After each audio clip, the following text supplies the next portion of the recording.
Hello there, folks. Hi there. So it's another episode of Würfel Cast, episode 26. We're gonna talk about various topics as always, and end the show with top 10 unique games. All right. So have you I think you have your list of unique games. How unique they are? What do you think? Well, they're all on my list. I don't know. I mean, we'll see. Are we going to when we argue? get there. Okay. I don't know. We might. Probably will. Yeah, you will disagree with mine as well. I'm I sure of didn't that. put Summoner Wars on the list, even though I was tempted to.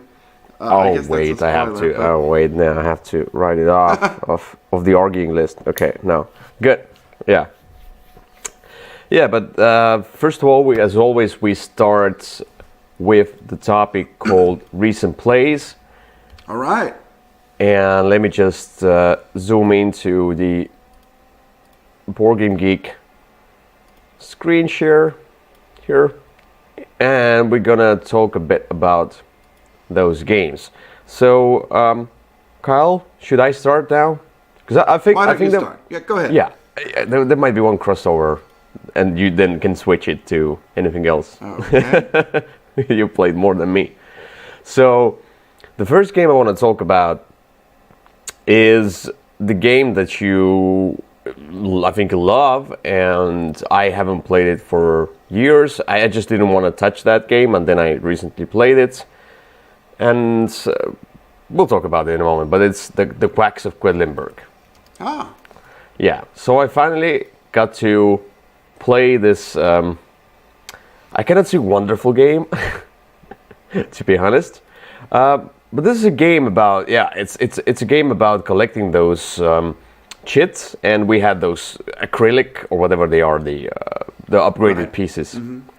So, and those chits, they have some kind of a special abilities that let you pull out more chits from the bag. And basically, you're collecting them in the bag, and this is a push of luck where you are taking those chits out from the bag, and the white ones are bad ones, because the white ones will make you bust if you have a total of 7 in numbers. A total of more than 7. More than 7, yeah. Thank you. Mm-hmm. So, but you're trying to... An important difference. Yeah. But you're trying to basically collect the better ones in your bag, so you can... Basically, it's about mixing a potion, and you're trying to go as far on that circular track as possible, so you can get more points, so you can buy more new chits, and you can get more points, basically, and crystals and things which let you manipulate the bag a bit, like crystals and so on, and special abilities. So it's a rather simple game.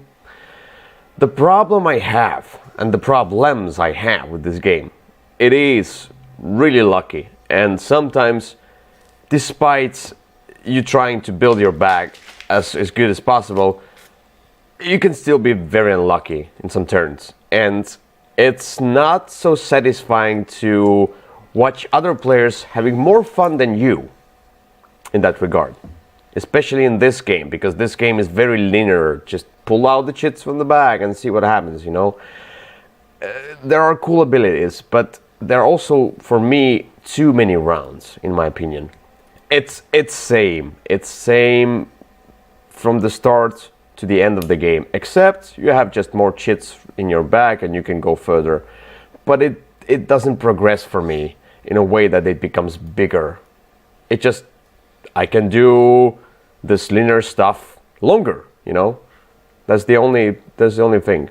So I wasn't enamored with Quacks of Quedlinburg, but I can see people liking that, and I can see the appeal. But I played with people who are not, like, you know, biggest players in board gaming, and I think they play the games of like Catan and maybe Wingspan and then maybe Quacks of Quedlinburg. And when I told them, like, I played like over 700 different games, and then this is the Grim Masquerade, let's try this one as a very easy game, they were like, oh, I have never heard of this. And then told, have you heard of this? You know, they're not the board gamers, the big board gamers, but this is the game for them then. But for me, it just lacks. Well, I quite like this game. It was one that I discovered a while ago, and I had it in the German copy, and I played it all the time, and I still play it quite a lot. And it's one that I still enjoy going back to. I think there's, and the expansions make it even better. I'm excited for the newest one that's coming out soon. It's out in German already, and I'm tempted to order it. But I don't know. This game is just, I don't know. It works so well for me. And I have found so much enjoyment out of it. Yeah. By the way, these are the glass pieces or whatever they are. No, those are regular pieces, and they're in a plastic coin case. Where? Okay. Anyway, there are those cool bits that you could get if you like the game. Yep. But there was one more thing I wanted to say, but let it be. Oh yeah, yeah. I think we played with the expansion or some of the expansion abilities of those chits. Oh.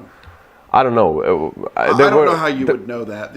The only way you would know that is if you had the witches, and the 3 pennies that you could spend. I don't know. I know about the crystals, and there was the event deck as well. Yeah, those are all in the base game. Okay.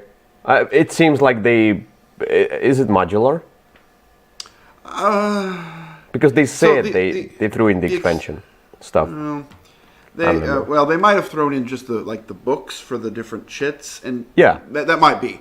And you can play with those without the other pieces, but you would not know if those were expansions or not. Okay, yeah, they told me that these were like extras. Okay. Anyway, all right. So this is the first game, and another game I played, and I'm sure you're gonna say it's a good pick. And it's a good game, because knowing you, I'm sure you liked it. I saw the picture of you playing that solo, I think, and that's the Lost Ruins of Arnak. Ah. Yeah, Lost Ruins. Oh, wait, put it here. Lost Ruins of Arnak.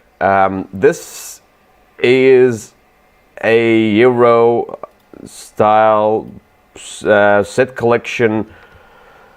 A bunch of different mechanisms, point salad game with cool theme, and yeah, it's kind of like a kitchen sink of different things you can do, but it's all elegant in my opinion. The iconography is great, the things you can do are great. It's not extremely thematic, but CG does those kind of thematic Euro games, And in this game, this is a worker placement game with deck building game. And you're trying to build up your deck, kinda. It's not a huge part of the game, but it does do a lot for you. I mean, like, it's not like you are doing deck building like in Dominion, you're not gonna buy a ton of cards, And the workers placement is great because it's like the Lords of Waterdeep, where you can discover new worker spots and you can go there. But in this one, you can discover worker spots by spending more resources, and then you can also fight off the Guardians, which will give you a few special abilities or whatever, extra icons and things. And it's all about optimization of your turn. And in the beginning, you feel like you are not doing much, you don't have much to do, but you can always do something. You can squeeze out something of every turn if you do it the right way. And in this game, you are using the cards as traveling icons in the corner of those cards, or you can use them as special abilities, or as like free actions as well, like so you can get extra resources. And first worker spots are just simple resources, get more compasses so you can, travel farther into the map here and discover bigger places, worker spots. Or you can collect some other resources so you can progress on a technology track, which is on the side. And the technology track gives you assistance, it gives you more compasses, it gives you some extra bonuses, but the most important, it gives you points. So it's kind of a small strategy itself. Yeah, you can progress really well into that technology track. You shouldn't abandon that. and it can be a strategy on its own. Or you can go exploring and then defeating those guardians, and you can get points for that. It's a bunch of a game in this cool box. I played only once as a 2-player game, and I was enamored with this game. It's such a cool optimization, kind of engine building game with always something to do.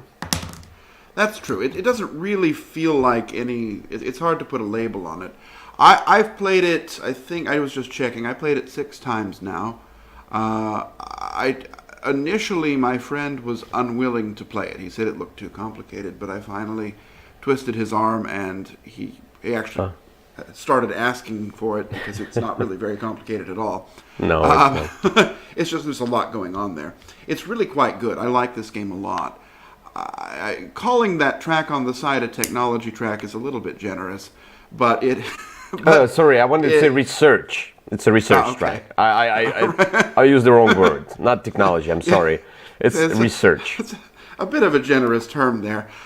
So really, I've tried it now a few times, and one time I focused just on the deck building. I said, this time I'm not going to touch that tech track except to go like 2 spaces to get the assistance or whatever, and I'm going to do I'm going to do just the deck building, because you can get a lot of points that way. And then another time I was just going to get all the things that let me draw cards so that I could go through my deck really fast. And then one time I would go all the way up that research track, because once you get to the end, there are this little pyramid of point tiles, and you can just mine those things. And you can get 17 points in a turn, which is a pretty big turn in this game. Yeah. And so, I don't know, there's a lot of things to try, a lot of things to do, and... although what you're doing isn't going to change a lot from game to game, there's a lot of different ways that you can explore. There's 2 sides of the board. The other side isn't really that different, but it does have different costs. So as you're going to the different exploration sites, you might not need, there's more use for those boots that aren't really very useful. Or there's different costs to progress up the research track.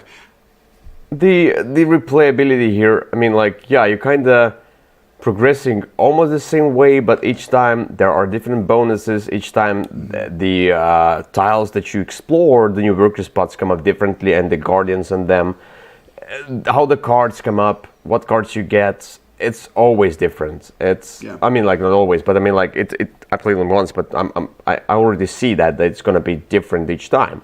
It totally depends what I get, kind of there's the random elements that help. Yeah, no, this one was an immediate hit for me. I was very excited for it, and I have really enjoyed it, and I'll probably end up playing it 2 more times this weekend. So, yeah, I want to play it more. There are few things that don't allow me to play it more right now with other folks, but once I get to... Well, it has solo rules. Yeah, not a fan. And actually, of the solo games. rules are pretty easy.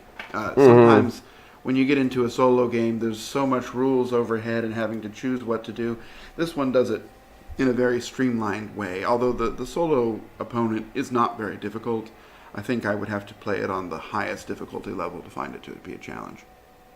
Okay, yeah.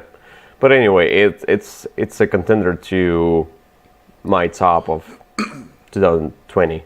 So already, after the first play, I was thinking about this game a ton. Just wanting to play it again and again. So, all right. So these are my 2 plays. One downside, one upside. Well, I'll talk about some plays really quickly. The first one I will talk about, since you brought up the Lost Ruins of Arnak, I will talk about Wingspan: The Oceania expansion. Oh, I thought you would talk about the found ruins of Postnak, whatever. No, okay. It doesn't matter. So Wingspan: The Oceania expansion is what it sounds like, an expansion for Wingspan.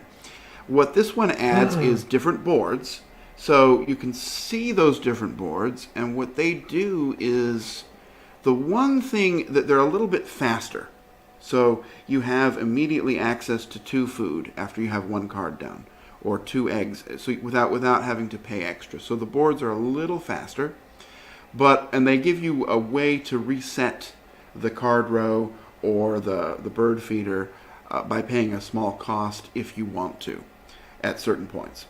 The other big change, as you can see, is those new dice, and those new dice have that pink flower symbol, and that is nectar.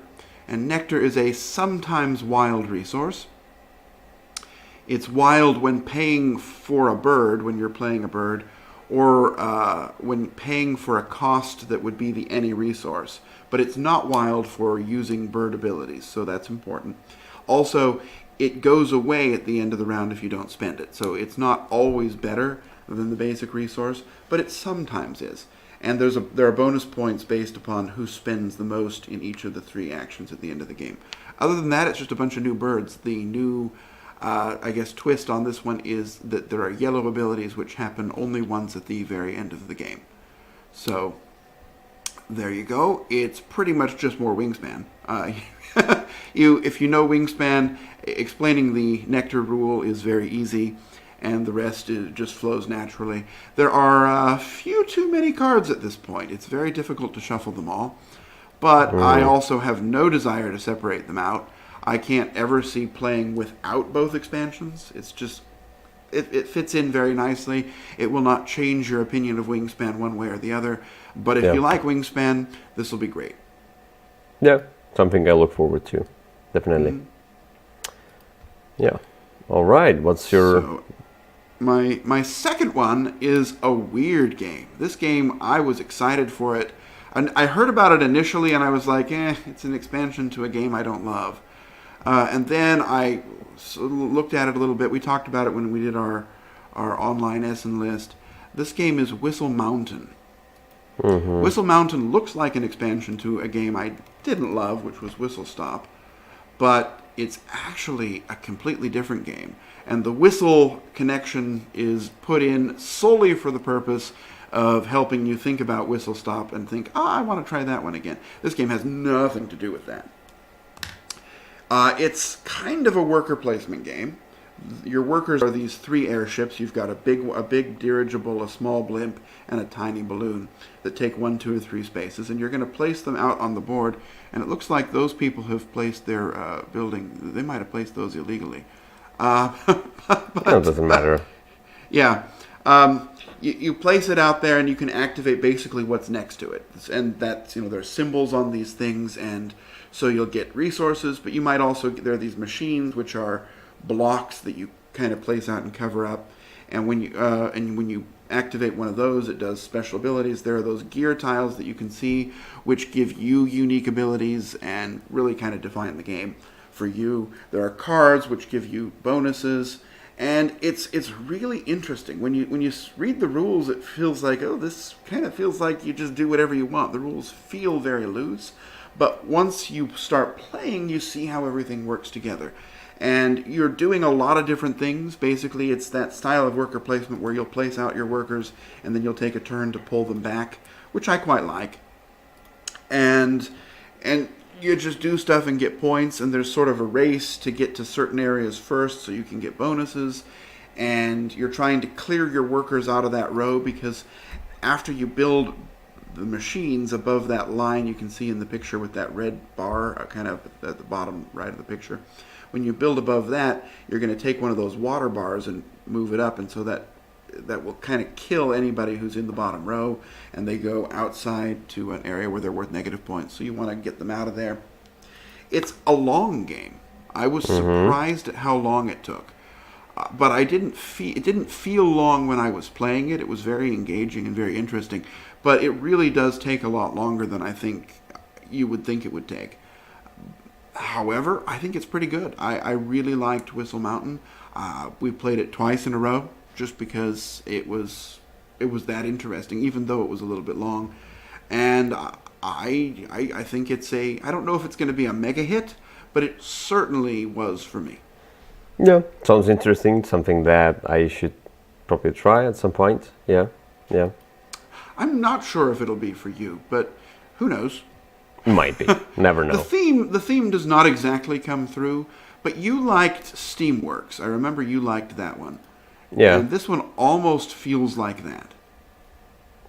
I mean, come on. I like what do I like? I like such games as Russian Railroads and things. So Homesteaders, which is not my cup of tea usually. So I might like this one. I'm not comparing them. I'm not comparing them. I mean, like there are exceptions that I'll say the theme isn't particularly strong. It feels like a big box of mechanisms, and you're trying to make them work together. But hey, that's certainly my bag. All right. So let's go to the next topic, which is what's on Kickstarter. Let's go to Kickstarter now. Oh, I bet we have a crossover here. Yeah, sure. It depends what you have. So of course it does. Let me do that. Would you like me to tell you? You first. All right. So this is the one. I'm sure it's what you picked as well. It is Grand Austria Hotel. Let's waltz. Yes. Because I didn't pick that. Oh, you said pick. Oh, sorry. I misheard that. Sorry. Yes. Yeah. So this is an expansion to an older game that I quite like, and you weren't a huge fan of. That is just more stuff for Grand Austria Hotel. I've been a champion for this game for a while. I'm hoping it might fix a couple of the sort of odd. I don't know. It probably won't, but it's supposedly has a way to change how you do the dice drafting, which can slow the game down in the basic version. So, maybe that'll be a little bit improved. But I really like the game, and I'm really excited to have more for it. I hope it integrates seamlessly with the existing one. Sometimes if there's several years between a base game and an expansion, the cards are slightly differently sized or don't quite match in color, which would be unfortunate. But I'm excited to see it. All right. No, let's not. No, because it's also it's funding and we just barely made it in. It's done in 4 hours. Oh, that's good. If you wanna bag that, go do that. If you don't, thank you. If you don't have to buy it later. Yeah, maybe if you like they're going to put all their stuff out. So. All right. So my pick of the week, my Kickstarter game is a game about heist, and it's called The Specialists. It's a game from the French publisher, a designer.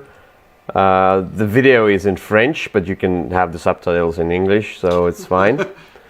So this is a game about basically building up your specialist for those different heists and going out on the board and trying to complete those kind of missions or heists where they are. I haven't looked too much into the game.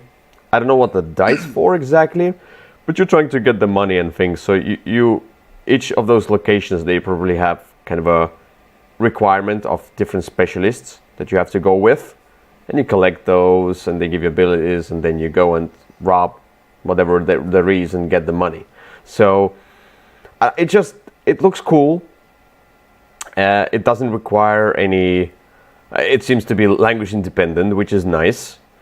I don't know how much the iconography is evolved here. I hope it's not final. What? Oh, those chits and components look really. I don't know. They look kind of cheap, but hopefully they'll be nicer when it's done. They might be looking cheap, but I mean, like. I don't. The icons look like clip art. Yeah, yeah. I mean, it might be the case here anyway. So, but I'm fine with that. I mean, like, I like the specialists, and I like the whole idea of kind of a building up, getting more of. Like, there's the thing is that it seems like if you get more of the same specialist, it becomes even better or something like that. It's similar. Yeah, I don't know, but I mean, like, it's what was that game? Inuit, if you remember that from I the was never cruise. quite into it. I remember you played yeah. it, but I never played it. Okay, no, but I mean, it has the similar approach that you tuck the cards under one particular action to make it stronger and stronger. So this one seems something like that. I don't know. Yeah. I don't know. That's how Oh, Davis is. the poker chips are cool. I like them. So I don't know much about the game, but you have to look into it. I just like how it looks and the theme itself, Great. and maybe it's a good game as well. Maybe it is. So you can see how the game plays. You roll dice and then you get specialists and basically drafting dice and activating those specialists. Okay. Yeah. I hope it does So- well. I hope that they'll hire a different graphic designer, but I'm sure not. I'm sure not. okay. Anyway, that's what's on Kickstarter. Let's go back to Board Game Geek and we go to the next topic, which is Guess That Game. And for that, I'm gonna stop this screen share. We're gonna get back into our bigger faces here, and we're gonna play a game of Guess That Game. Okay. We're gonna give hints about a game to each other and see Yes. if we are smart enough. You want to start? All right. My first game, a very good hint, is a cooperative game. Ghost Stories. No. Almost. This is a game about conveying it's about a game with hidden information. It's with hidden information, Spectre Ops. It's not exactly. Well, that's not cooperative, but It's kinda. all right. It is also a game with limited communication. Oh, it's the I don't know, Last Expedition, limited communication. I have to think about that. It is a game about playing cards in a particular order without talking about them. Oh, Hanabi? No. It is a game about programming. Bomb Squad. It is a game about vacuuming the house. Vacuum in the house? What? I don't know that game. It seems It like is, no. The game is Quirky Circuits. Oh, okay. I never played that one. I know nothing about that one. Sadly. It's a game where it's a programming game, and you're working cooperatively to move your little vacuum robot around the house. Yeah, okay. So It's kind of like if you took the mind and combined it with something like Robo Rally and made it cooperative. okay, but until you said vacuum, it sounded exactly like Bomb Squad. It's basically also you cannot show the cards. You place them face down. You program. It's a cooperative game and things. So, all right, almost there. All right, so for you now, yeah. Yep. My first hint is this game has an ugly board, at least in my opinion. Oh, well, that's a lot of games. Oh, yes. Is it the Golden Ages? No. This game has wooden buildings of different shapes. Is it Viscounts of the West Kingdom? No. It's an engine building game with cards.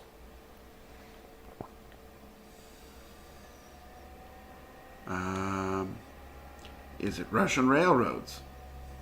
No. That's You'll cards. get that. In this game, each time you activate a card or put a card in a column, it activates the whole column of cards. Is it Deus? It is. It is. right. You're right. Deus. My last my last hint was Zeus, because there's the Zeus in the cover. Yeah. Like Zeus. All right. So what's your next game? I'm not going to tell you, but I'll give you hints. Almost got it. All right. So this is a game about trust and manipulation. Trust and manipulation. Oh, it's Alpha Gaming in Pandemic. In this game, there are 4 teams. 4 teams? Wow. I don't know such a game with 4 teams. What? Oh, the Space Cadets, the Dice Duel? No, in that game there are 2 teams. 2 teams only? Because Okay. it's a duel. The duel, yeah, sorry. All right. This is a game about giving one-word clues very quickly. Oh, one-word clues. Very quickly. 4 teams. Oh my god. Like, it's not quickly. Code names is giving clues in teams. I don't know. All right. This is a game about using those one-word clues to describe colorful and obscure pictures. Oh, the, what's it called? Not a Pictionary. How do you call that game? I don't know. Pictionary? No, not Pictionary. I haven't played party. I don't like party games usually. Well, this is a game I played with you for the first time. That's not one of your clues. The last clue is one of the key components of this game is a sleeping mask. Oh, the I know the game, but I don't remember the name of the game. It's my god. I know the game, but the name just out of my head. Oh, well, that's all the clues I have. Yeah, the yeah. game I'm describing is When I Dream. Yes, that's the one. Yeah, yeah. I know. I knew the game exactly, even about the mask and things. So, is it 4 teams? Yeah, you've got It's the been dreamer. so long. You've got the people who are trying to get the dreamer to guess correctly, the one that's trying to get the dreamer to guess incorrectly, and the one that's trying to make it all balance. Oh yeah, there was the 4th one. Okay, so I remember And you change your team a lot, but I mean, I remember only the dreamer, the folks, and the traitor. Yeah, so I didn't remember the other one. All right, so that's that. And my second one. It's a game about robbery. is it Burgle Brothers? No. You're playing bandits. Is it Colt Express? Oh, it is. Ah, No, that was the easy one. My next clue would have been you're robbing a train. What could that be? yeah, if I didn't get it that one, then I'll get the next one. Yes. Looks like we have a commenter who says that every game sounds exciting when we describe it like this. It's a good game. It's a cooperative game. I want to buy that. Well, it's kind of like those, bad movie descriptions where it's like... They're bad. Anyway. Yeah. All right. Thank you, Puffy Bum. All right, so we're going to go to the next topic, which is under and over. It's like... It's a topic about games where we are over with this game and under with this game. It doesn't really work. But no, it's actually underrated and overrated games in our opinion. Let's share a screen one more time and see what we come up with. Do you want to start? Do you want me to start? Oh, I can start. Why not? Yeah. So my underrated game this time is a game that I only know 2 people who really even talk about this game, and I'm one of them. And the game is called Diamonds Club. Okay. Yeah. If when you look at it, you'll see this doesn't look all that interesting. It looks Oh, it like doesn't. it kind of looks like standard Euro game number 4. But it's a really interesting one.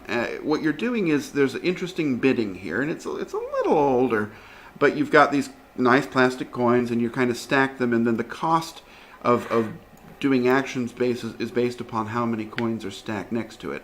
And then, you collect stuff, and you're going to buy stuff, and you're trying to fill in this park with all these different tiles and cross the river, and that's kind of how you end the game.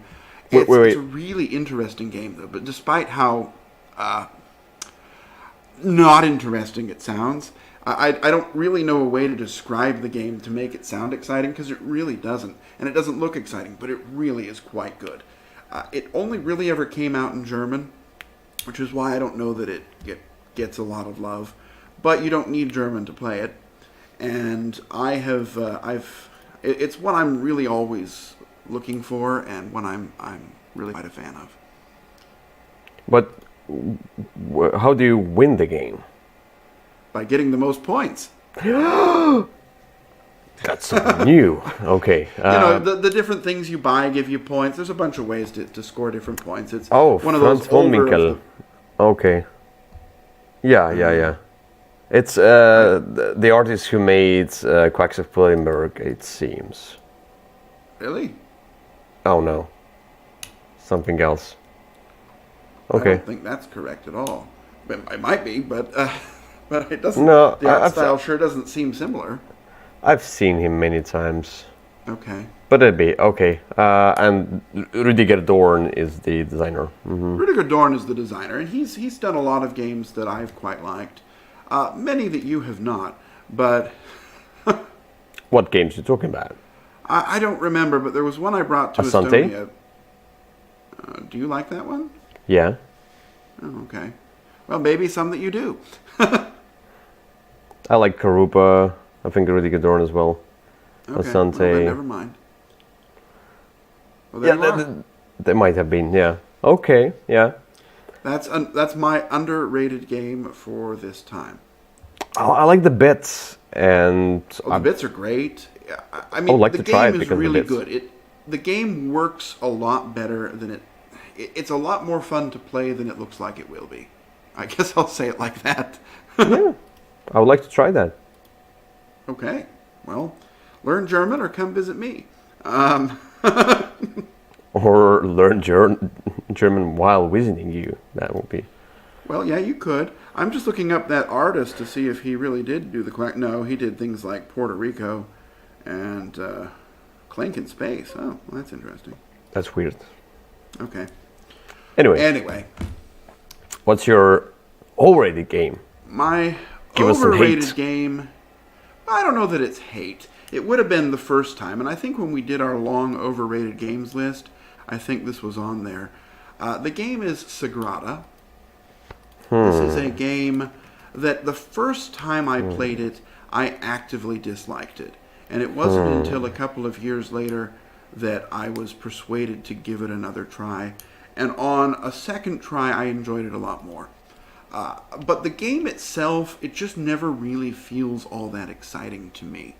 And it just, I don't know, the sum of what you're doing is kind of fun, you're drafting the dice and such. But if you make a tiny mistake, it can really it can be quite punishing to you. And it just never really feels like, I don't know, it just never felt like it was very exciting. I did like it a lot more my second time, and I think I've played it, 5 or 6 more times since then. And I can see that some people would really enjoy it because it's very simple. But to me, it just feels like the people who love this game really love it.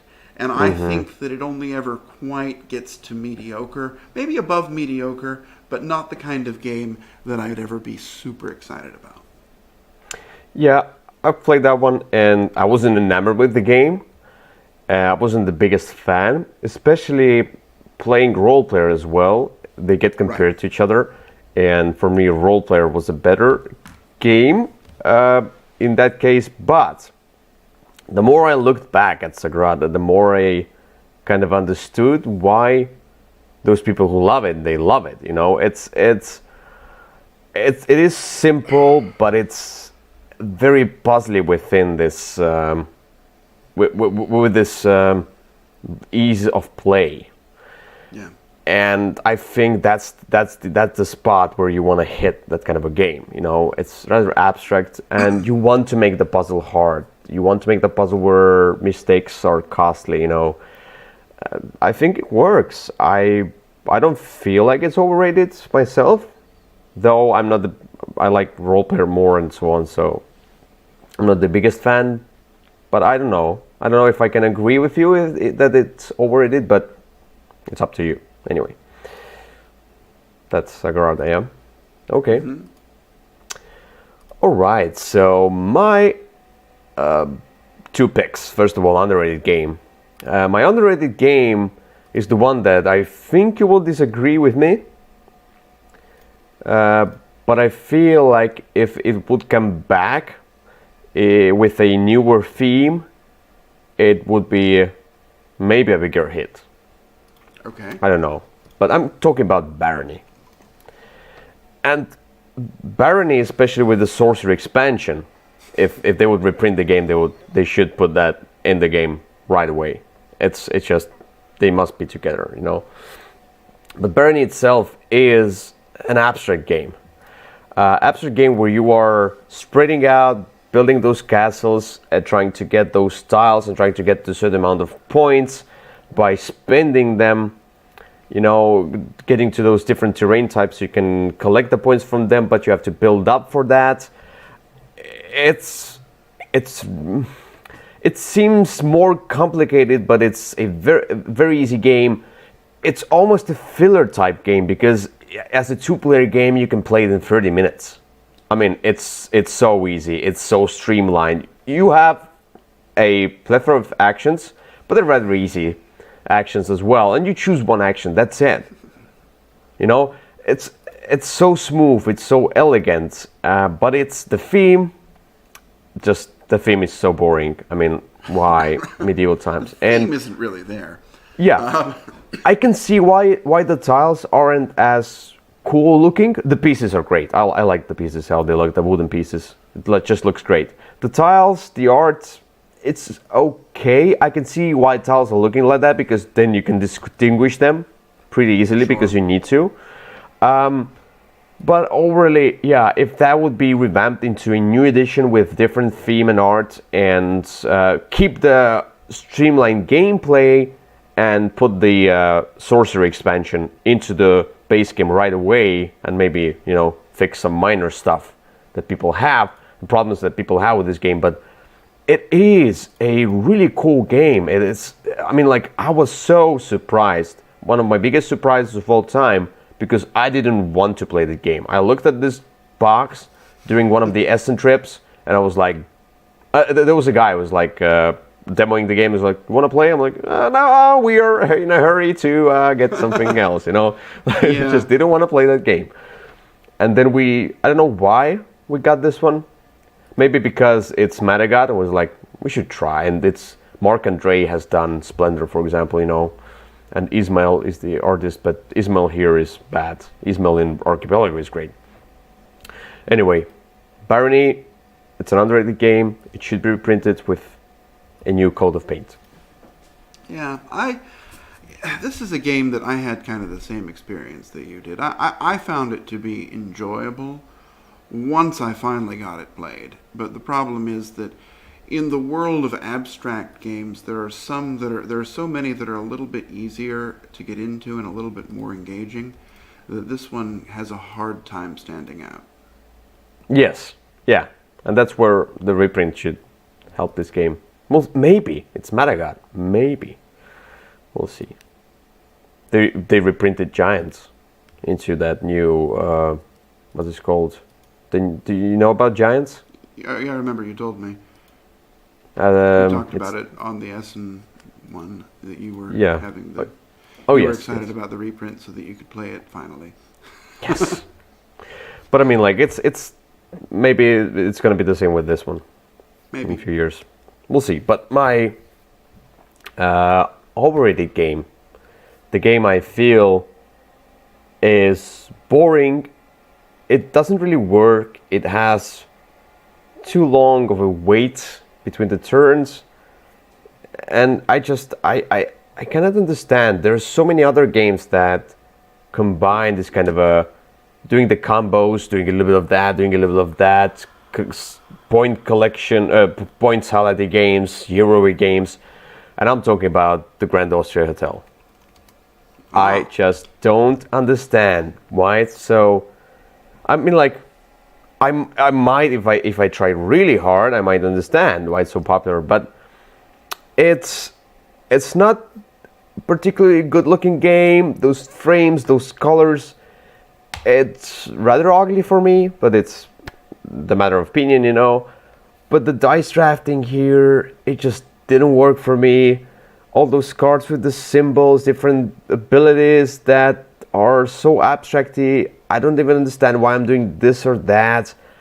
I just felt not, I mean, like, I just felt kind of lost in this game, and I'm not the one who. Somebody fell asleep. Look at that. I was thinking, is that somebody's naked leg there in the picture? Look at this game. That's That's what this game does to people. Oh my god, that's the worst picture. I'm sorry, I'm gonna change it to this guy here, Marco Polo. But yeah, I just, it's so abstract. It's kind of resource conversion, and it's fiddly. Oh, a cat is bored as well. Oh my god, so many pictures of animals and people bored and They're sleeping. peaceful. They're at peace while playing the game. I don't know. I quite like this game, as you know, and I actually wish it had. There are some issues with it. It is not a perfect game. One of them is that there's a ton of icons, and they don't always make a lot of sense. Yes. And the rule book doesn't Hated explain them all. It kind of like explains a piece of one here and a piece of one here. Also, the font that was chosen is some old cursive font, and it is incredibly difficult to read. Oh yeah. And so those are my problems. And then, you know, I do agree that there's a little bit of, as a 2-player game, it sings, but That's a 4-player game. As a 4-player game, I don't think I would ever do it. But I really like it. So there are like, for example, if we go into the dice drafting and the zero games, for example, Black Angel for me does that. In spades, that the Black Angel it's so much better than this one. If we go about like dice drafting to manipulate things, you know, or for example, I would say those two are very different games. Very different games, but it's the same as saying Anachrony and Lords of Waterdeep are very different games, but they are both worker placements, and that's where I would say, as a worker placement game, Anachrony hits that spot, and Lords of Waterdeep doesn't. So I'm talking about this kind of the overall opinion, like you rate the game from 1 to 10, you know, from 10 to 1, and it's the same. How do you compare them? Well, you know, I'm not sure I can agree with you, but that I do know that you have been vocal about this opinion in the past. So yeah, at least you're consistent. I have my homesteaders. I have my first class that give me the each of point salad. I just got salad. the G deck for first class finally. Oh, you got it? The magician deck? I don't. I haven't opened it yet because I don't have anybody to play first class with. But I Me too. just got it. It just arrived. So anyway. Nice. Well, that's not relevant to this topic. So. Okay. Yeah. All right. The what the Puffy Pum says? What the hell?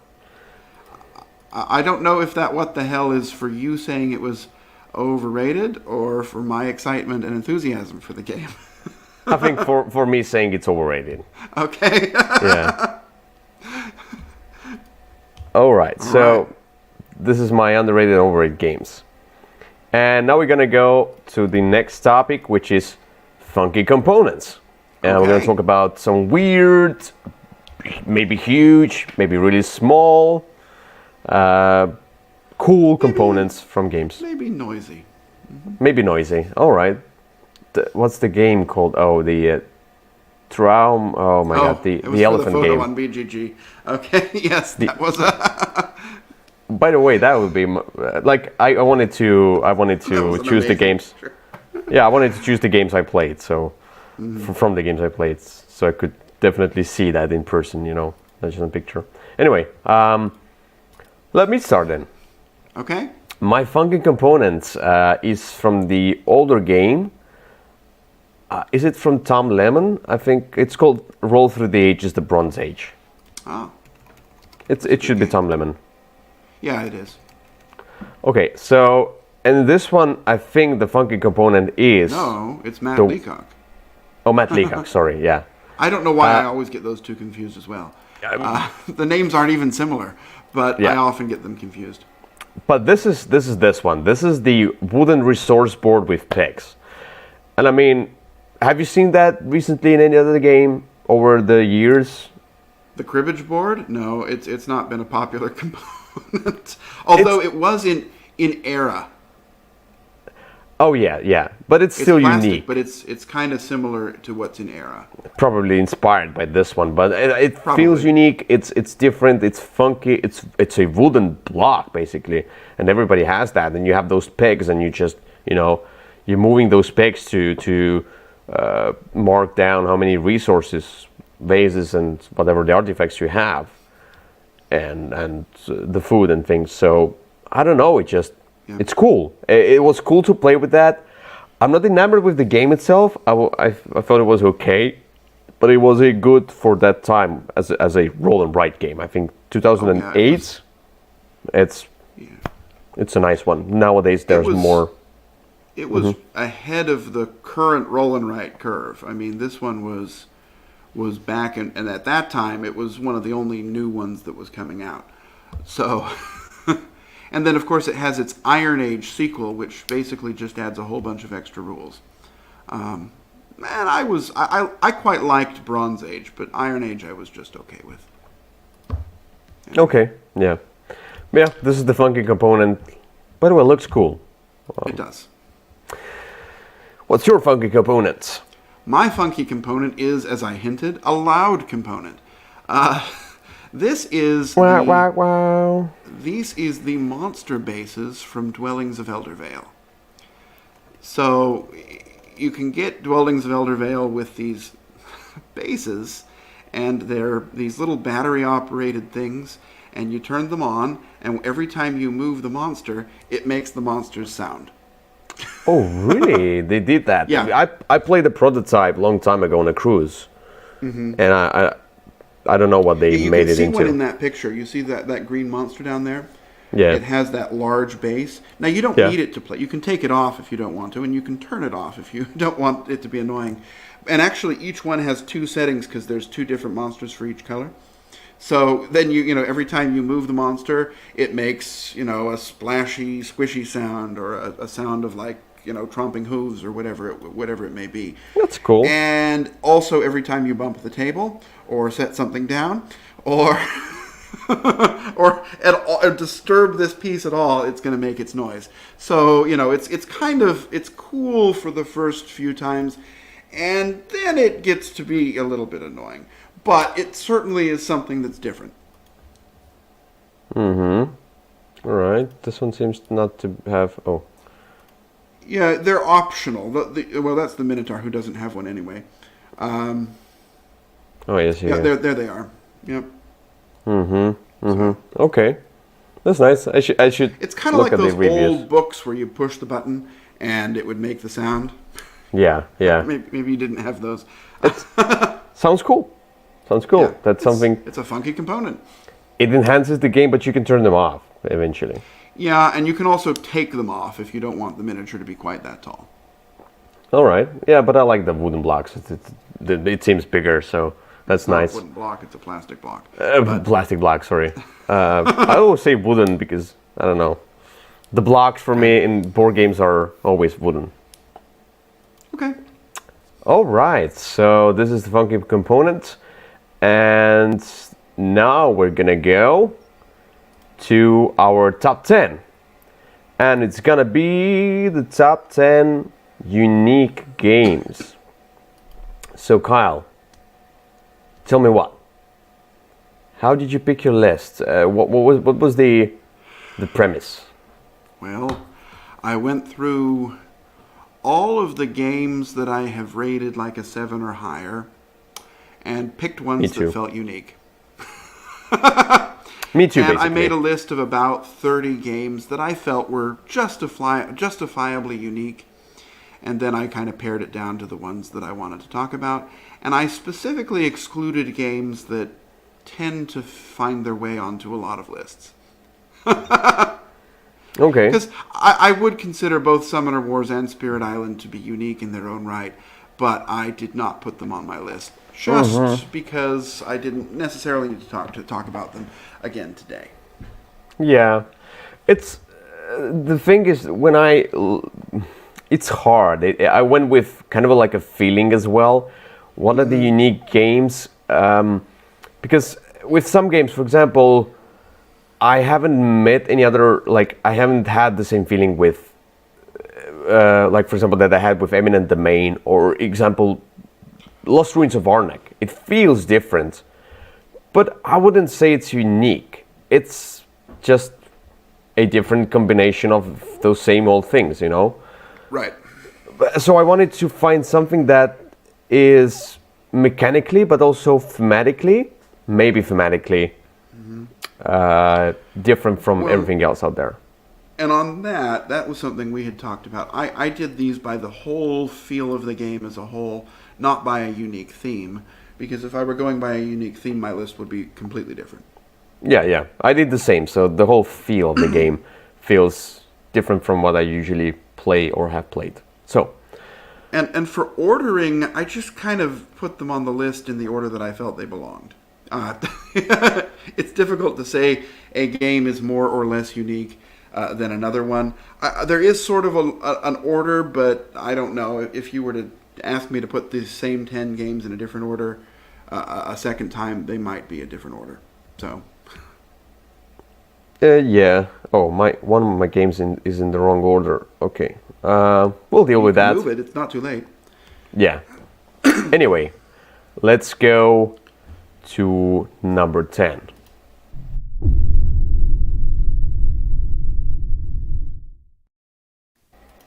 So, Kyle, what's your number 10? My number 10. Now, none of the mechanisms of this game are unique. The game, if you separated its pieces out, is not unique, but when you put them together, it is. The game is For the Crown. Okay. Now, For the Crown is a game that came out by, I forget the name of that publisher, who always published the really small, poor quality components. Victory Point Games. Yeah. This one. Yeah, Victory Point Games. And what this game is it is deck building chess.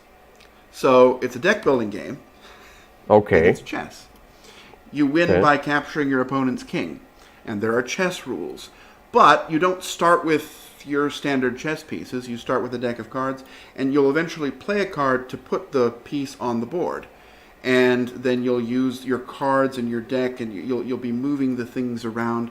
But because it's a deck building game, you won't have your standard composition of pieces. You won't have your standard rooks and knights and whatever they are. You might have 2 kings. You might have a bunch of queens. You might have, like there was the heir who, when the king is killed, he ends up acceding to the throne. And so you're really customizing your chess game and doing it through your sort of standard deck building mechanisms. It really works a lot better than it sounds like it would. The game does not look amazing. It was way underproduced. This company just does not know how to produce games nicely. They've started doing better, like Nemo's War is better, and a couple of their later offerings are a little bit better. And I hope this will eventually get the treatment that it deserves. But it is a unique game that just doesn't feel like anything else, and it works even though it probably shouldn't. For the Crown. Yeah, it's not something that looks particularly great. Oh, it does not look great at all. Also, this game, they cut all their things with a laser, and so every game comes out, you open it up and it smells like a barbecue, and it gets soot all over your fingers, and it comes with a napkin to wipe off all the pieces. Oh, beautiful. Yeah. That's what we should have. Anyway, all right, so my number 10 is a game that I think is also kind of underrated, but maybe understand why. It's from the same designer who made the game called The Tale of Merchants. But I'm talking about the Dawn of Peacemakers. And bear with me, Dawn of Peacemakers is a cooperative game with, unlocking new stuff as you go, like a campaign. And you may say it's not as unique in that case, because the mechanics aren't so unique. But what's unique about this game, it's an adventure game where it feels like a dungeon crawl game with area control and things, but your heroes are trying to stop the war instead of making one, So each time you play it just, I don't know, it's a cooperative, it has a story, but how you manipulate the troops on the board, which are not yours. These are two sides fighting each other, and you are representing an adventurer who goes in there and manipulates those troops so they will get their morale down and they will stop fighting each other. It's weird. There's nothing else that, and it has thrown off some players because of that. Because what? I want to go adventuring, with my shiny sword and kill everybody. It's that's how it usually is, like a dungeon crawl. But this one does it reverse, upside down. So Dawn of Peacemakers, a really unique approach to a cooperative, kind of a war game, not war game, but area control game or whatever it is. So. Well, it certainly is different than anything else. I just don't know that it was particularly fun, but I can definitely see that it is different than other games. I found it fun after first few scenarios. The first scenario is just getting in. The second is kind of okay, I can feel that, and the third one was good. Well, the one thing that I can say about it is that there was one genuine surprise moment for me. That I remember happening, and I was like, okay, that was an interesting surprise. But okay. Other than that, I don't know that I loved it. But anyway, it's certainly unique. All right. Then let's go to number 9.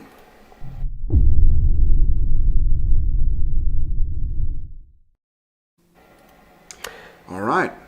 My number 9 is an interesting little dexterity game.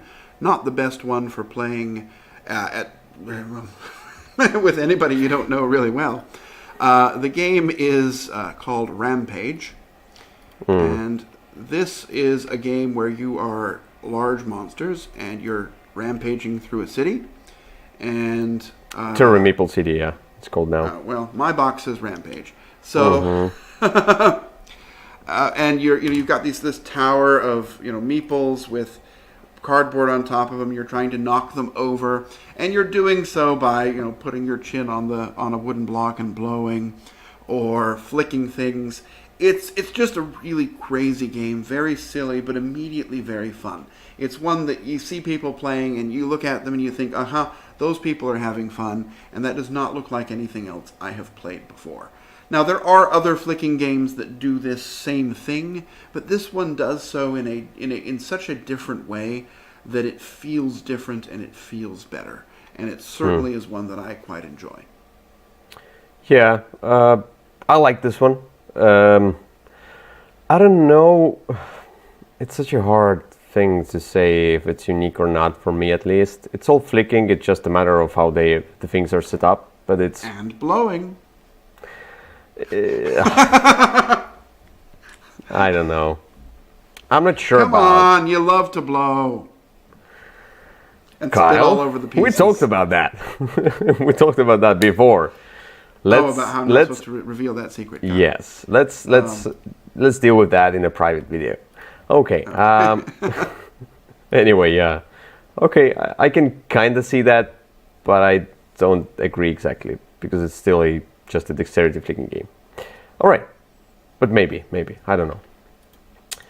My number 9 is definitely a unique game that nobody else has done, and it's not about blowing, it's more about whispering. And you're gonna whisper into each other's ears, and it's witness.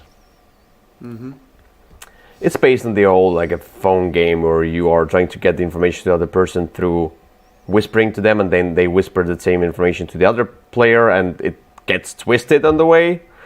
So it's usually like that. But yeah, you have those. Everybody has his own booklet where you have clues, and every player has their own clue. You have to play it 4-player. It's only a 4-player game. That's also unique. 4-player only game. And in this one, yeah, you say that I have information that, you know, Harry has a mustache. And the other information is Ronald hates Harry, you know, whatever. And then you're trying to basically solve the puzzle, yeah? It's like a detective game. But you're trying to... You don't know what the puzzle is going into it. Yeah. And you're whispering information into each other's ears, and then you have to... The more you get information, the more you have to give it to the next player. You know, it's always like you always have to give more and more and more, and at some point you're like, oh wait, what did he say? So the white one was behind the blue, and the blue was on top. Oh wait, or was it below the red? Well, you know, this kind of information, you get stuck with that. And then you're asked the questions, and the questions are, and what day was it? Yeah, and they're like, what? Not things you focused on, but no. Yeah, it's like, for example, the player who whispered it to you in the first round. He was like, so on 4th November, the red player killed the yellow player. It's like, oh, so the red killed yellow. But on the 4th November, you never remember, yeah. Right, so, yeah, witness... Yeah, it's unlike anything else. I unfortunately, I actually would like to play this one more, but the player count is hard, because it's exactly 4. And it is not for everybody, and it's also very difficult to teach. Indeed. And the later scenarios are quite difficult as well. All right, let's go to number 8.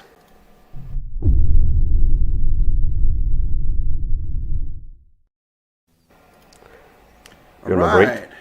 Number 8. This is kind of... So, bear with me. I mean, the game itself is not all that unique. But the way that it is played is. And this is a game called Cheating Moth. I don't know that. So it's a fairly standard game where you're trying to get rid of your cards. And you know, in the middle there's a stack, and you have to play a card that's one higher or one lower, and there are some special abilities. But what's unique is that when it's not your turn, you can get rid of your cards by dropping them on the floor, putting them in front of somebody else, hiding them up your sleeve, doing anything you can, one card at a time. There are rules for cheating, and there's one person who's trying to watch everybody to see who's cheating and catch them, because that person gets to get rid of cards by catching the cheaters. And so everybody is trying to distract and really just kind of cheat and get rid of the cards, which is, you know, what you did as a kid anyway, you know, tucking the Monopoly money under the board. While also playing the game and trying to, you've got that green thing down there, you see that green card, that's the guard bug, who is trying to watch everybody do it. It just doesn't feel, because of all of that, it doesn't feel like anything else. It's more a game about trying to cheat within the rules than anything else. And I find it quite charming. Okay, I can allow that. All right, I never played that one, so yeah. Well, there you go, Cheating Moth. All right, so my number 8 is turned off, and now it's turned on back. Your number turned 8 back is turned on. off? Yeah, Is it a video game? it's my phone. My number 8. It's not a game. Nowadays, every phone is a game, basically, so you should know that. All right, so my number 8 is a cooperative game that I feel is unique in a way how you communicate with each other, especially with those really angry, silent faces and maybe mooing a little bit like and that's called Magic Maze. Oh, okay.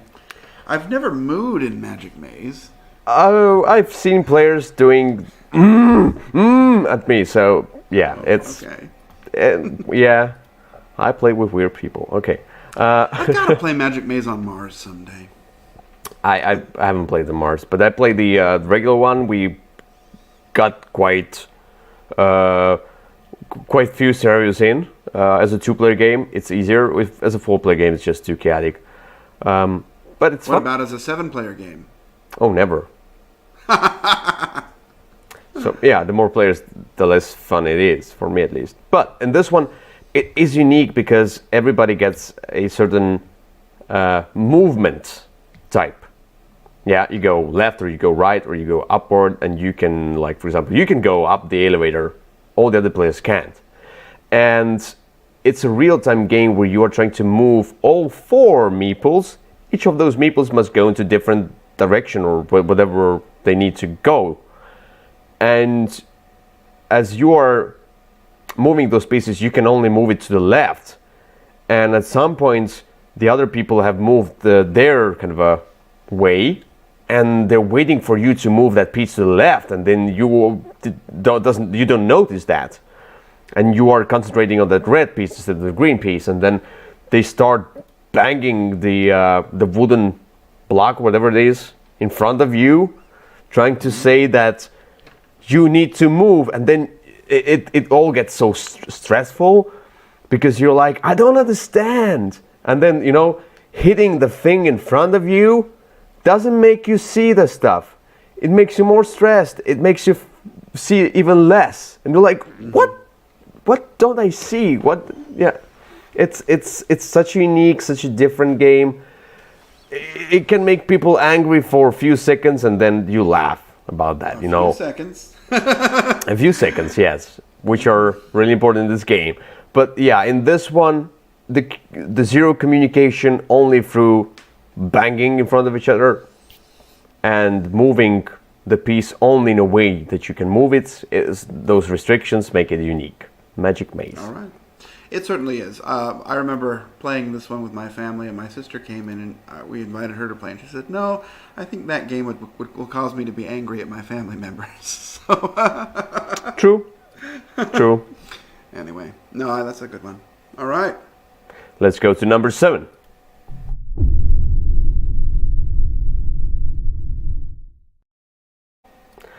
All right, Kyle's number 7. My number 7 is a game that I would think in a normal year would have made a huge splash. It came out this year, but really to nothing. No discussion, nothing. The game is Nidavellir. Nida. There you go. This is the coin crafting game.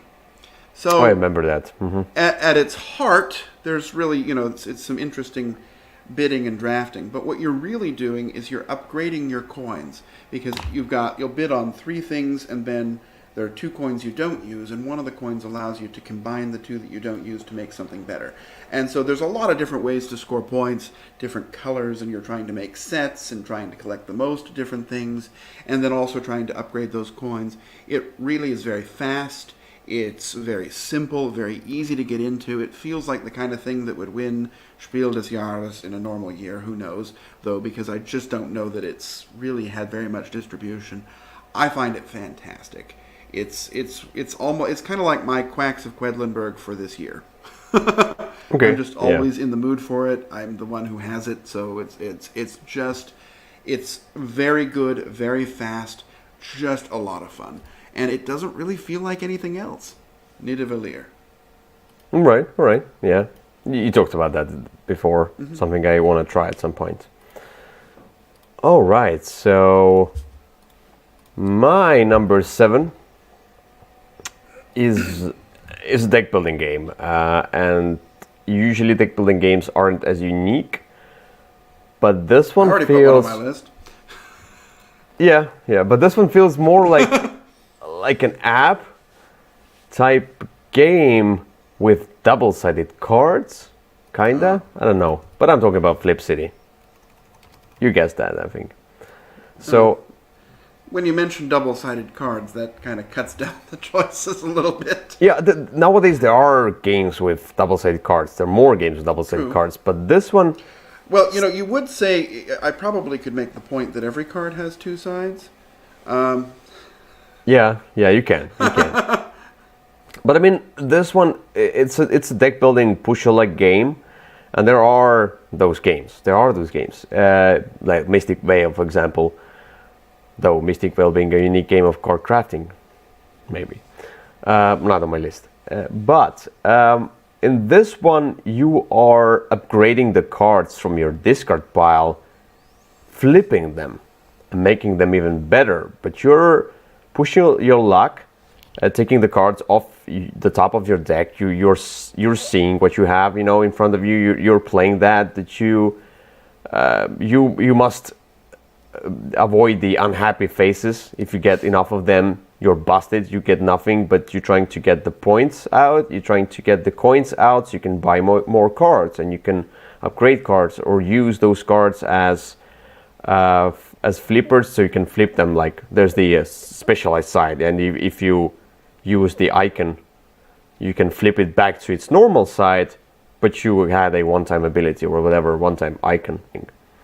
You're trying to get to the certain amount of points, so it's more like it's like Wax of Quedlinburg. You're trying to get more cards out, as many as possible here. I haven't played anything like that. The combination of that double-sided with deck building with push your luck. Yeah, I have mixed feelings on Flip City. I like it. I want to like it. I understand why it's great. But I have never had a game where anyone else other than I has come across thinking it was amazing. So I think I might be in the middle. I also wish, because there's those two ways to win, I wish there were a third or fourth. I wish there were just a couple more things you could do. Yeah, it should be expanded into more expansions, but anyway. All right, so let's go to number 6.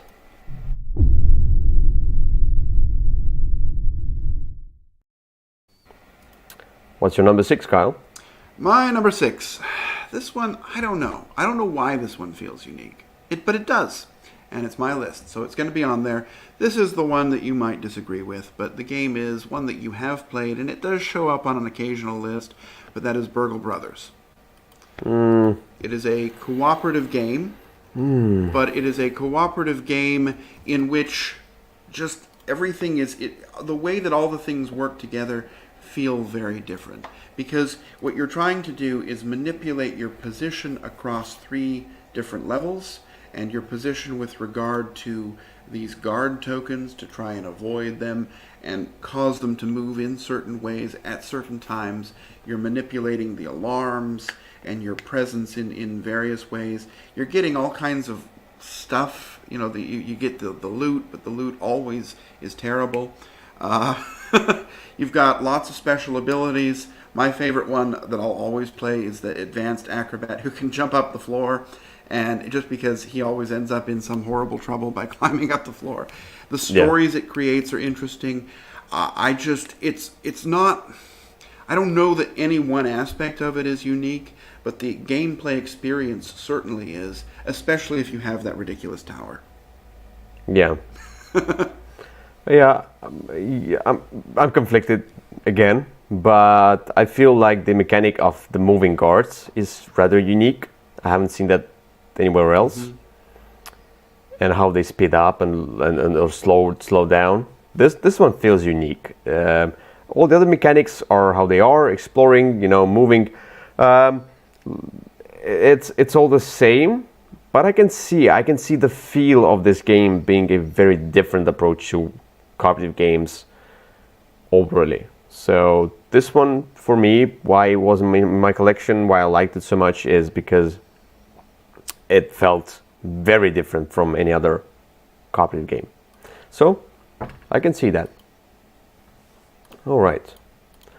My number 6 is a game that uses worker placement, and set collection, which is an extremely common way of doing games.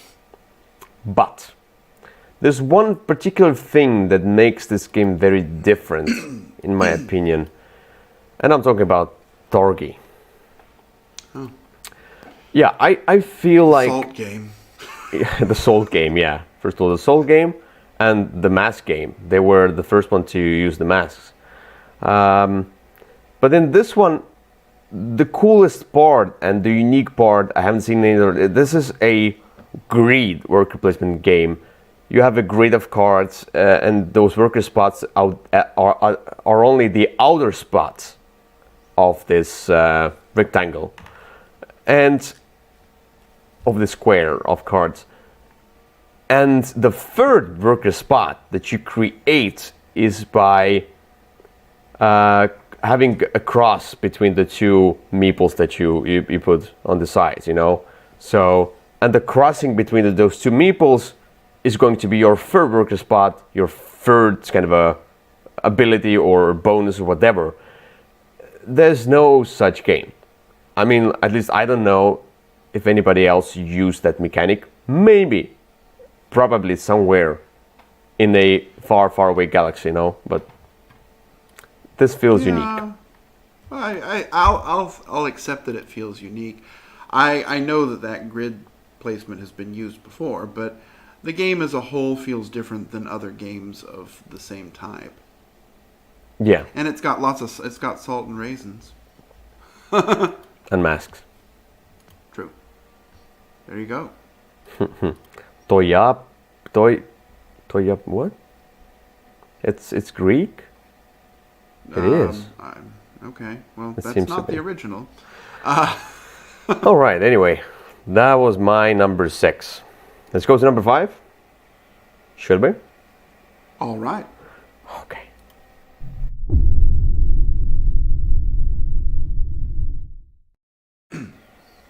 Carl, surprise, it must be your number 5. Not 4, not 3, number 5. Okay, so you want my number 5. All right, my number 5 is, I think, the only kids game on my list. My God. I could have made a list of 10 unique kids games very easily. They're all unique. This one, Well, They're not all all of unique. them. Some of them are very by the numbers. No, But I mean, this is a weird game. The game itself, its packaging is very weird. The play is very weird. The game is called Dancing Eggs. oh, yeah. And so what you do in this game is you roll a die and then you pick up an egg and you have to hold it in a different position. Like you might have to hold it under your arm or between your knees. You might have to run around the table or do things. And basically you just don't want to drop these eggs. And it's very simple, but it really is. It's a different kind of dexterity that's required in this game. And of the eggs, most of them are rubber, but one of them is wood, and the wooden one's worth more points. And so if you can get somebody to drop that one, then you can grab it and have more points. It's a stupid game, but it's a lot of fun. It's sort of in. I looked at a couple other games like Happy Salmon or things like that to put in here, but this one just feels the most different. So that's why I have Dancing Eggs on my list, and that guy looks like he's having an amazing time. That's Eric Summer. He still looks like he's having an amazing time. Yeah. And to see his wife made the picture while he was struggling. So that's the best way. Anyway, yeah. My number Have you 5. played this one? I don't think you have. No. I try to avoid such games, but it depends. I did like Happy Salmon. So. Well, there you go. But anyway, my number 5 is certainly a unique game because the way you play it, the theme, and everything, you're just gonna agree with me. That's Captain Sonar. Yeah. Captain Sonar is played in teams, maximum 4 players in each team. You can play it as a 6-player game, but it's 6 or 8-player game for me. If you go below that, you must control too many things, and if you go, but it depends how hard you want it to be. But if you go to all 8 players, there's one particular role member which doesn't sound so great. I mean, like one of you might be bored. But yeah, in this game, you have your submarine and those different tiles, and there's the radar guy, and you're trying to figure out where the other team's submarine by hearing them talking, because there's one person who must always say where they're turning, like, or whatever, and then you listen to that, you're trying to deduce where they're going with their submarine and blow it up. And you are charging the torpedoes. One of the people is engineer, repairing stuff, or charging the torpedoes, or doing whatever. It's with dry eraser markers and things, so everybody has his own role, like an engineer, a captain, a radar guy. So yeah, you're doing all the stuff in real time. It feels different. It feels thematic. It does. I don't know Yeah. what else to say about that. I've enjoyed my plays of this game, but it's one that I don't think I would ever buy because it's just one I'll never play, right? Because it needs a very specific group of people. True. A specific number and a specific type of people to play this game. Yeah. So it's a great one, but it's just not one that really belongs in everybody's collection because you just won't be able to play it. It's a convention game. It definitely is. It's a small convention game. Yeah. Or a game where you invite 7 other people over specifically to play this game. It's also kind of difficult to teach. It's a game where you have your own kind of colleagues from work you work with. There are certainly up to 10 people, maybe even less, let's say, who you would usually talk to. And this is kind of a game with the colleagues, maybe. Yeah, maybe. So you can repair your coordination with each other. Okay. Something like that. Anyway, let's go to number 4.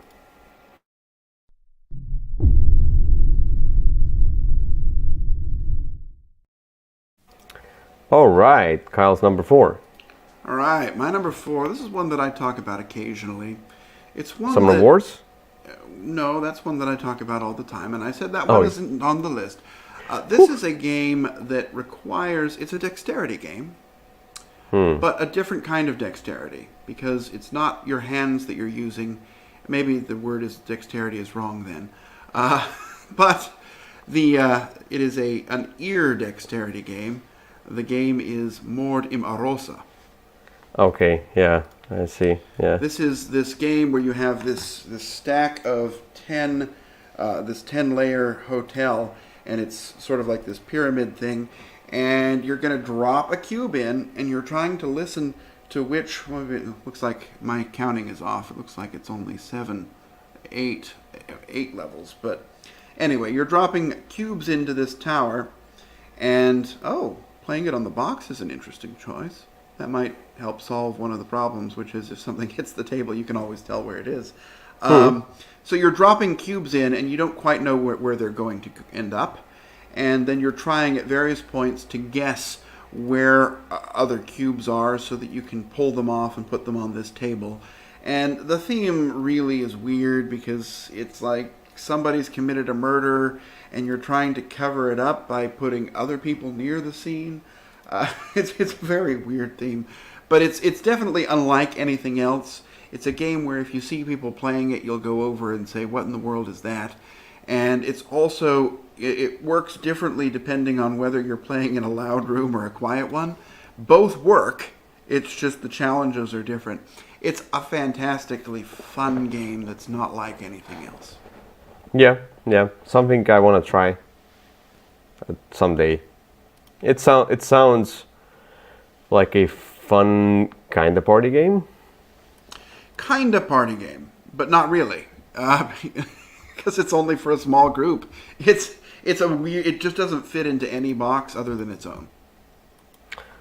All right, so my number 4 is hidden movements, hidden roles game in a very imaginary way, let's say, because you have to imagine a lot of the kind of a graphics and art and the theme in your Tales of the head. Arabian Nights. No, it's just it's going to be in my top 10 terrible games, terrible non-games. Okay, sorry, but it's Escape from the Aliens. Where are the Escape aliens? from the aliens in the outer space. Oh, okay. Yeah, I never remember the name exactly, but in this one, as you can see, you have those booklets, and everybody has their booklets, and you're turning, you're trying to move to those different sectors on the board. Some of you are a crew, some of you are aliens. Aliens trying to catch the crew and eat that, and then the crew must get to those escape pods, 1, 2, 3, or 4 at the edge of the board, and escape.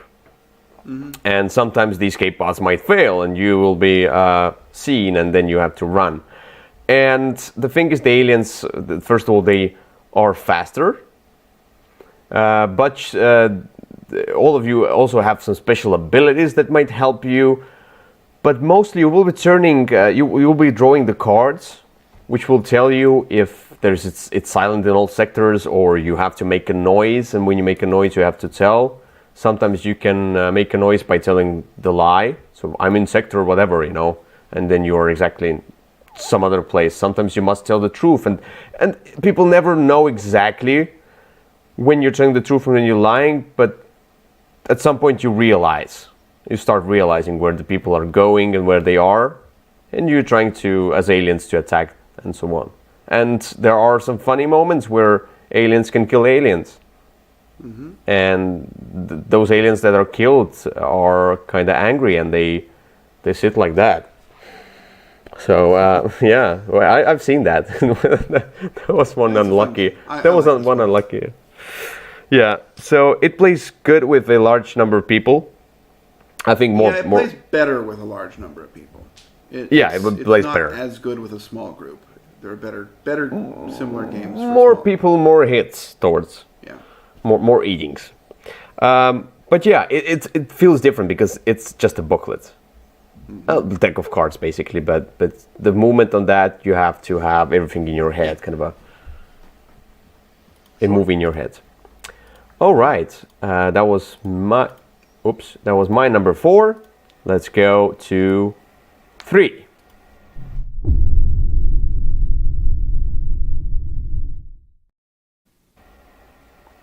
All right, Kyle, what's your number 3?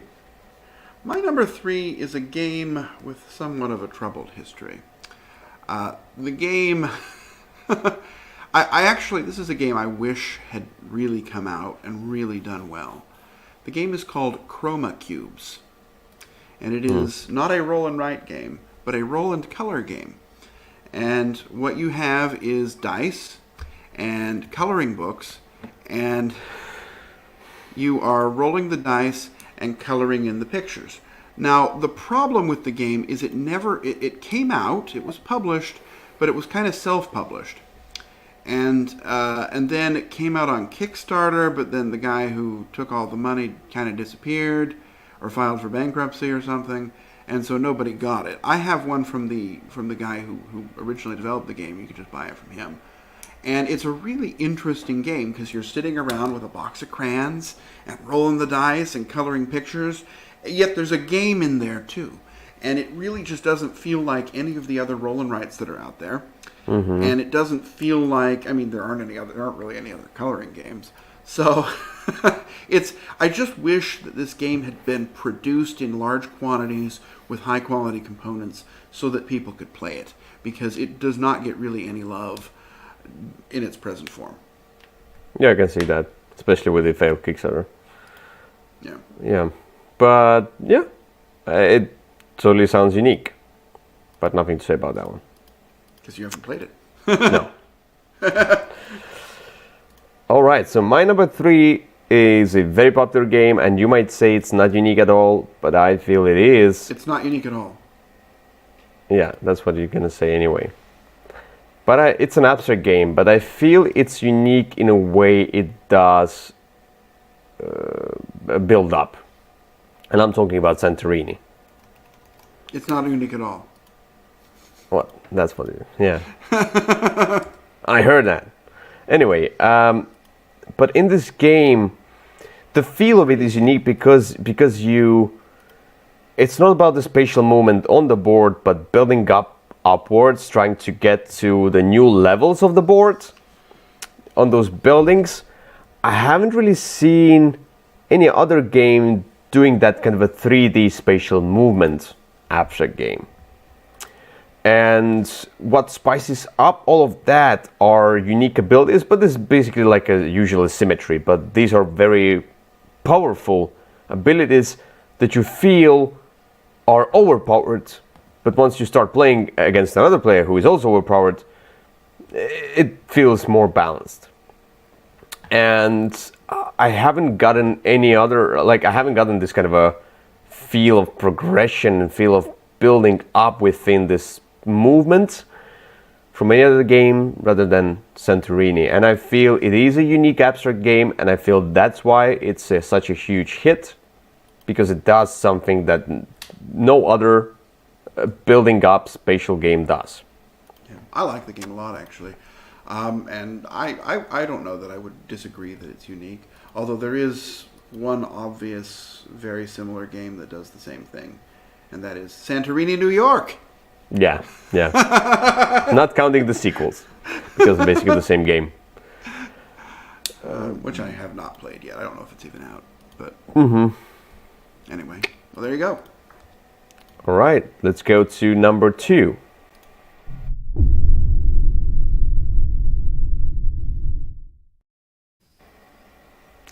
All right. So, what's your number 2, Kyle?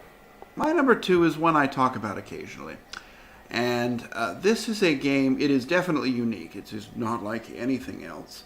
It is, however, more of a single-player game than a group game. And that is where it kind of fails just a little bit. It's that there are ways to play it with more than one player, but they're not amazing.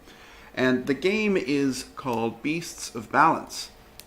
And you are taking beasts. So you've got this weird device that's basically a scale, and you're going to scan these foam rubber beasts that are strange shapes and stack them on each other. And then you're also going to take these other pieces, like those white X's, and you'll cross things. So you'll combine, I don't know, a bird with a fish, and then you're playing on this app, and the app will then combine them, and it'll appear in your world. And then as time goes by, they're going to lose strength, so you've got to find ways to feed them to make them stronger. And then you can also add in this annoyance where it makes everything worth more points, but every time the sun comes, the distraction tile, that's what it's called. Every time the sun comes up, you've got to touch it, or else you lose a whole lot of points. And you're just trying to get your own high score, beat your own record.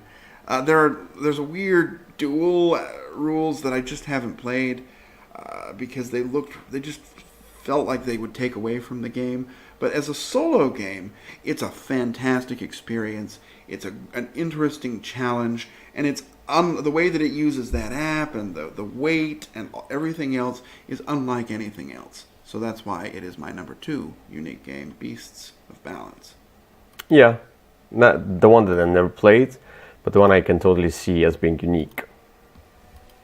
So, especially with the app. All right, so my number 2 is a game that also uses the app, and you might as well argue that it's a unique game, but I feel in that particular genre, it's totally not unique. Yeah, in that particular genre, this game stands out as doing things very differently, and as the time goes by, even more differently, in my opinion. So we're talking about Unlock series. I can totally see that people must say it's an escape room game, and every escape room game is kind of unique, but I mean, they're all the same. You're trying to get out of some kind of room you're locked in, like exit room and escape room, the game, and so on. But this one has a ton of kind of a story and even the world. You are not really escaping from somewhere. You're trying to figure out the puzzle within this world. And sometimes you're traveling. There was the pirate scenario. You were not in a one room locked.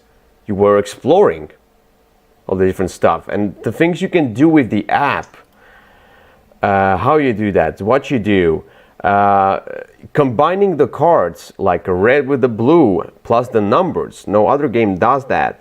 No other escape room game does that. So this one does the escape room in a different way, that it feels more like an adventure nowadays rather than escape room. Right. So that's where I feel it is unique in its own genre. I might need to get one of the newer boxes and try it again. I've been hearing a lot of good about it. I kind of took a break from all of those games because they all sort of feel the same, the various escape series. But I've heard interesting things about the newer stuff, so maybe I'll have to give this one another. Unlock, longer it goes on, the series, the more they try to fit into more like different app possibilities. But also, like, I've seen things that are like, what? Like, every box surprised me. Almost every box surprised me in a way. Like, they find new and new ways. And it seems like Exit the game is going to struggle with that because they use physical components within the box and maybe they shrink itself, at some point. Who knows? But this one has the app support, which just helps out to stand out. All right. That was my number 2, and now let's go to number 1 finally.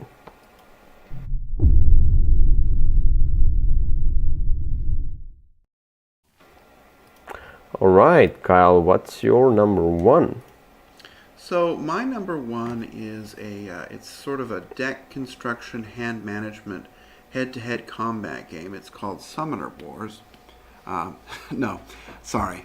My number 1 is a weird game. It's a game that's really unlike anything else. At its core, it's not, right? It's just collecting sets to get points. But the way you go about doing it is really off the wall. The game is called QE, which stands for Quantitative Easing. And it... there you go. There's the... Well, there's the older version that was made out of wood. But the newer version has these sort of dry erase pieces. Components are simple, don't look amazing. But the hook of this game is every round you're going to bid, and you write down there's no money in the game. You just write down whatever you want. And the person who's in charge of the bidding will see what everybody bid, and everybody will see the winning bid. But all the other bids nobody's going to know about. And so you don't know how close you are to winning these things. And then it's kind of like the Cleopatra and the Society of Architects rule, where whoever bid the most money is just out at the end of the game.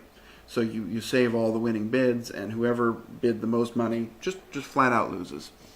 And so you have to be careful, right? You want to bid as much as you possibly can so that you win every auction, every bid, but you don't want to bid too much. You want to bid $1 less than the person who bid the most, because then that's how you're going to win.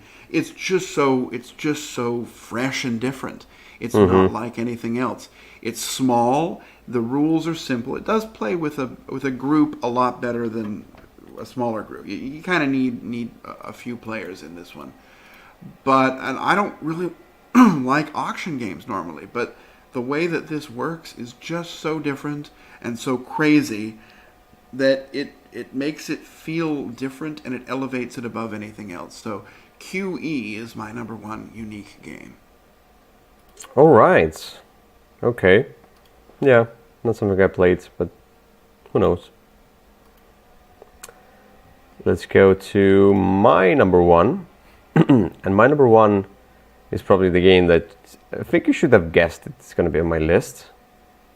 Because I feel it's unique, it's different, it gives me very unique vibes within the different expansions as well, and I also got the newest set of those.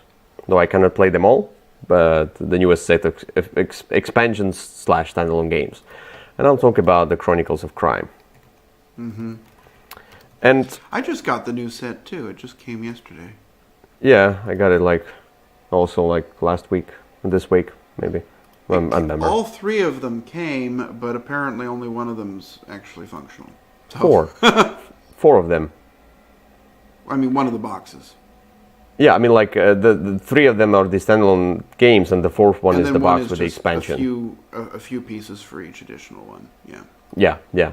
So, but the Chronicles of Crime, it feels different, unique because of the app. But I didn't want to rule out the app in board games. Like, I watched the Tom Vassell Dice Tower video on unique games. They did as well, and they ruled out. I think somebody ruled out Chronicles of Crime because it's more like an app. Yeah, but it still does the thing very differently. You're scanning. You're using the QR scan, so you can talk to that person. And while talking to that person, you can scan another person, so you can ask about that person. Or you can ask about the item by scanning that item. Through the scan, you're trying to find those solutions. And also, it has those VR glasses if you got them, but you don't need to use them. You can use those are amazing. Yeah, I like the VR glasses. They're not in the newer editions, but at least I haven't found them. But in this one, maybe you should have bought them separately. But because I do already have them, I didn't look into that. But you're using your phone. And your phone is a 3D scenery. You can just rotate your phone and see the 3D scenery in that way without the glasses, but with glasses is cool. Anyway, this one, it is a deduction game. There's nothing new, but on the other hand, the whole feel of that, where you're scanning things and trying to manipulate them and using the VR, looking at the scenery, and different expansions approach things just a bit differently. With some of them, for example, with the nowadays, you can call the experts. With that, you have to drive somewhere, or you use the bribe. Like in Noir expansion, you use the bribe or whatever. In medieval times, I don't know what's going to happen. Probably gonna use the torches and things. So they try to make them different within each theme. Sure. The different actions, I mean. So. Yeah, I like this one. I actually think I need to play this one a little bit more. I'm way behind on the expansions. I played through the very first one a few times, but I never really played through Noir or the Welcome to Eldervale or whatever it was. And I now have the new 1400s one that just arrived. And the other 2 I know aren't functional, but I'm not going to complain because I'm 3 sets behind. It's going to take time. Yeah. I'll rather than It is odd to have a game I just can't play because it's not developed. But I understand if, I guess I can sit on the components for a while. Yeah, they wanted to get the physical copies all at once, but the development of the app just takes longer. But shipping just one box and then shipping all the other boxes, it's going to be a lot of trouble, especially with the shipping problems we have nowadays with the COVID. So. Well, I guess it's fine if I get an email that says, "Hey, you can now play this expansion that's sitting on your table." I guess I shouldn't complain about that.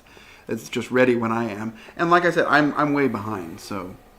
Yeah, I played quite a few scenarios from the base game. I played one Noir one, which I was amazed by. It was a great story.